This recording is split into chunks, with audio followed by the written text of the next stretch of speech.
and the campaign continue to collide, and perhaps nowhere more intensely than here in Wisconsin, where we have seen record infections in the last week and a rolling average positivity rate of a whopping 30%. That is where the president will be for his penultimate rally tonight, and it comes as he has indicated at that rally last night in Florida, potentially musing about firing infectious disease expert Dr. Anthony Fauci. Now, we need to point out the president doesn't have the direct authority to remove him. He could certainly try to get others to do that, but he can't on his own unilaterally. But it just shows you, Hallie, how intensely these two major things of the year 2020 continue to clash. Here in Wisconsin, the president will be rallying in Kenosha. It's one of 5 stops, but he's already looking ahead to what may happen tomorrow and the next day, declaring that if results are close and he's worried, he will go in with his legal teams. That's something the Republican National Committee has already been preparing for months. They have more than 40 election-related lawsuits ready to go, and they're going to be jumping into some of those key states.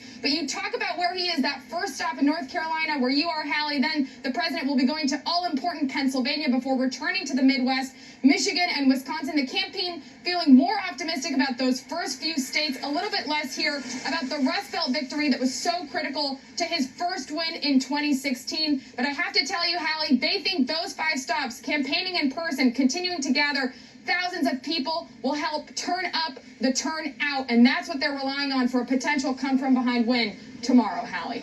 16 that I disagreed with them on. Pennsylvania is really interesting, Monica. Allie, that is where you are with the Biden campaign. Joe Biden, Kamala Harris will be all over that state today. And the Biden team has added another interesting stop for the former vice president, Ohio, which seems to be an indication that maybe they think that state could be in play. Talk to us about what the Biden campaign's doing today. Well, Hallie, you're seeing this interesting dichotomy in terms of the way that they've spent these last few days before Election Day, campaigning in states that are the expand states on their maps, places like Georgia, even Ohio, and then, of course, campaigning in more of the core battleground states, especially Pennsylvania, because today is day 2 of them barnstorming the state. Joe Biden here yesterday making several stops throughout the state. And then today, he's effectively splitting up Pennsylvania between him and his running mate, Kamala Harris. Joe Biden starting in Ohio and then tracking back eastward to the western part of Pennsylvania, where he'll make several stops around Pittsburgh before finally culminating tonight on election night eve with a rally with Lady Gaga. Over on the eastern side of the state, then in Philadelphia, where I am now, Kamala Harris and her husband, Doug Emhoff, also going to be making those closing pitches. Yes, here in Philadelphia, where they'll end the night with a rally with John Legend, but they're also campaigning in those all-important suburbs. We hear so much, especially about suburban women, but the Biden campaign clearly targeting all facets of Pennsylvania as they try to really turn out the vote here. And of course, Hallie, this is the time in a race where things really reach a fever pitch. You really don't have to look much further than that, than looking at what happened in Texas recently. A Biden campaign bus seemingly almost run off the road by Trump supporters driving around it. And I got to tell you, as I talk to voters across the country, this kind of lends to something that they're concerned about, which is potential violence around Election Day, potential violence afterwards. It's something that people are sort of bracing for, while we all hope, of course, that that doesn't happen. Hallie? Allie Vitale live for us there in Philadelphia. Monica Alba as well in Wisconsin. From one corner of PA to the other, let's go to Maura Barrett in Beaver County. Maura, this is the same area that Joe Biden launched his campaign, essentially. You are there. You are on the ground. What is the status of what you're seeing there? Is that truthful? Yeah, Hallie. So Pennsylvania is bracing for a long couple of days as nearly 3 million mail-in ballots start to be counted tomorrow.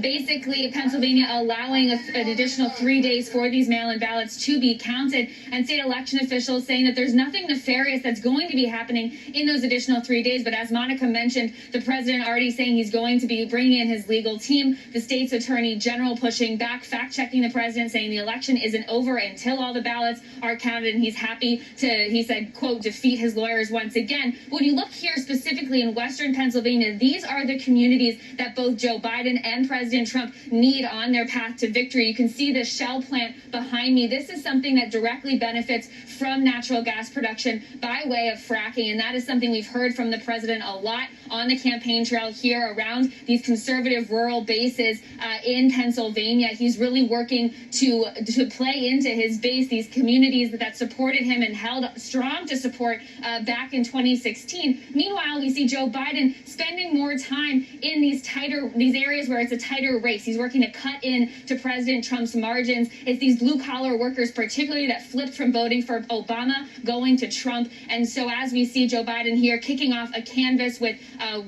union workers and labor leaders today, he will be starting his day in Cleveland, Ohio, where we find my colleague Josh Letterman.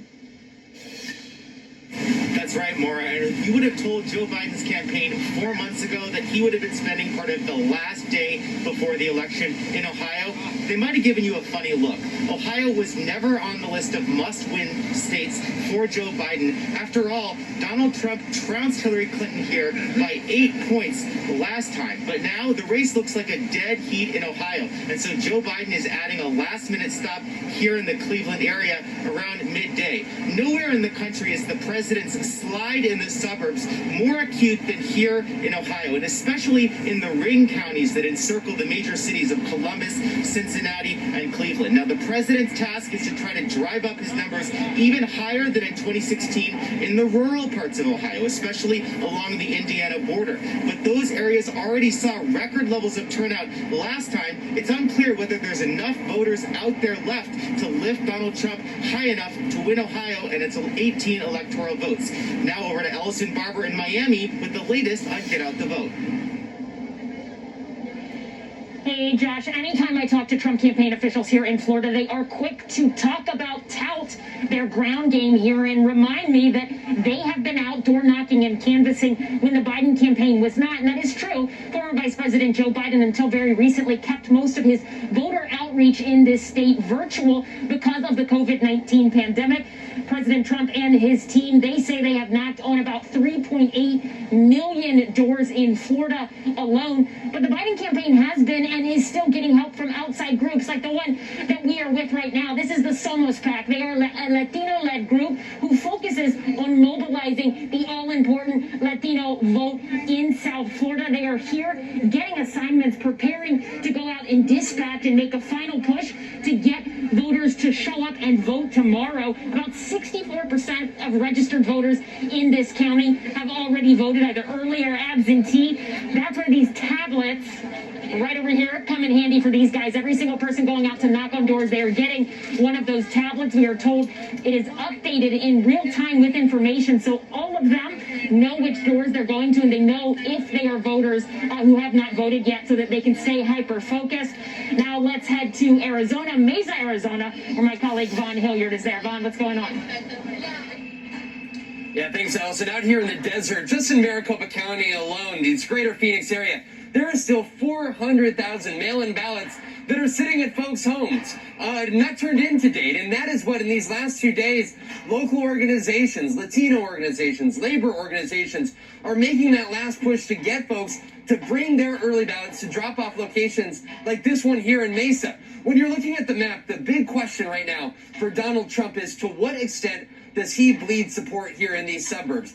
Polling has consistently indicated, dating back to March, that he is losing suburban voters, losing independent voters. It is struggling to break even with senior voters. And the question here is, to what extent can he hold on to that support and drive his own turnout in the more rural parts of the state? These are the questions heading into the last 2 days, is to what extent here in Maricopa County he is able to hold that support and not lose these greater Phoenix neighborhoods. I'm going to send it back to you, Hallie, in North Carolina, my friend.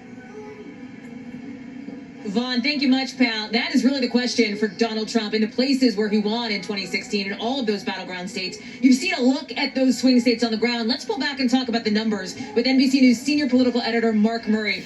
Mark, I want to pull back the curtain a little. You and I talked this weekend, and I want to share with our viewers that we talked about how important it was. One of the lessons that pollsters learned from 2016 is to keep on polling, right? Keep on getting out there and talking to people. And now we're seeing some new numbers in these battleground states, Mark, that show the race could be tightening a little bit in some of these key states, right?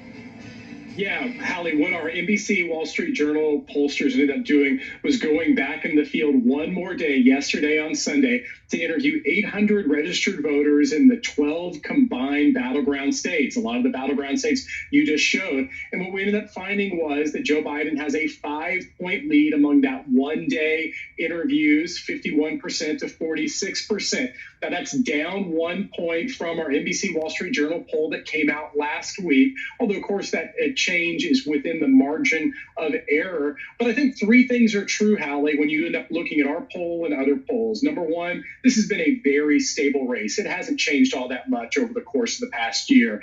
Secondly, the fundamentals are still breaking against the president. His job approval rating is in the mid-40s. You have 60% of the country who believe the country is heading the wrong direction. But the third point is, the battleground situation is much tighter than the national picture. And of course, in a lot of these battleground states, you just went through Arizona and Florida, North Carolina, and others. I expect we're going to have pretty tight races. And that's what battlegrounds are. They're close. But Hallie, one other final important note.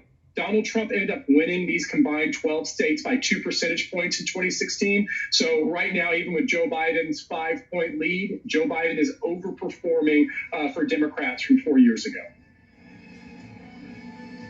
Mark Murray, thank you so much for that. I want to thank Vaughn, Ellison, Josh, Maura, Allie, and Monica. We have so much more coming up on the show as we pick up our roadshow live in North Carolina on the trail with the Trump campaign and